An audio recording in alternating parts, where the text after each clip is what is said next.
And that is where Operation BABYLIFT was first concocted. So while I was inside there as an orphan, the Americans were dreaming up a way to get more than 3,000 children out of Vietnam.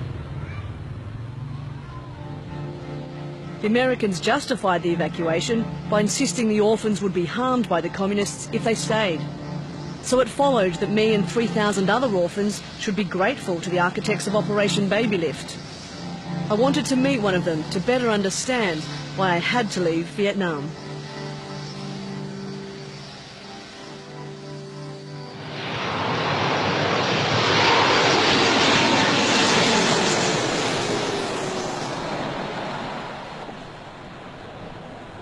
Most of those who devised Operation BABYLIFT have passed away, but a first-hand witness to the inception and execution of the BABYLIFT is living in California. In 1975, Frank Snepp was the CIA's head of intelligence analysis, based at the American Embassy in Saigon. What he told me was shocking. We orphans hadn't been in danger from the communists.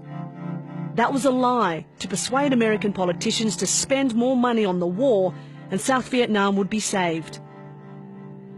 It didn't work, but in front of the world's cameras, President Ford tried to spin Operation BABYLIFT as a victory in the face of inevitable defeat. The orphans weren't in danger. There were lots of Vietnamese who were. People who had worked for us. And we were getting signals out of the Communist Command through our secret agents and other sources that the Communists were considering seriously killing the collaborators who had worked with the Americans. Once we were able, under cover of a BABYLIFT or several BABYLIFTs, to begin moving Americans out of the country and Vietnamese, then it was unstoppable. So yes, you were our fig leaf. You were a way of making the world think, number one, Saigon was worth saving because of all these beautiful little children like yourself. Your fate would be in communist hands if you were left there. There was a term we used for people like you, children of the dust. Those were the orphans of war. And they were the least among us, and nobody cared about them, really. It's really hard. I'm listening to you, I'm hearing the words, I'm trying to put them in context, but to be honest, makes me... I don't know whether to be angry or upset about what you're telling me. I don't know what to do with it. What am I supposed to think? Let's face it, the Vietnamese were always pawns in somebody's game throughout the war. The Americans were there not for the Vietnamese. They were there to play out some notion of geopolitical balance of power politics. So it was nothing new that we were using Vietnamese, young and old, one way or another, to accomplish hidden purposes. But to use children, frankly, it was the only way. I was so upset by Frank's words that I had to stop the interview.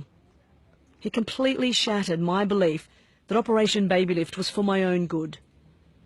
I haven't really, I accepted what was told to me. I have a letter. It says my mother was poor, it says that I was sick, that it was a humanitarian mission. My Australian parents told me from day one, because they believed, because World Vision had told them it was a humanitarian mission. You didn't know you were a pawn, obviously. I had no idea. They didn't know. And even though I've heard it out here, I've never heard it in detail, not from someone who was there, for God's sake. If you don't go back and confront the past, then your life is incomplete. And now you've made your life much more complete than it could ever have been before you return to this part of your past that you didn't know. And now you know what those ghosts look like. And it's got to be frightening. Not just frightening. For the BABYLIFT generation still searching for their birth families, to discover that their removal from Vietnam was based on a lie is nothing short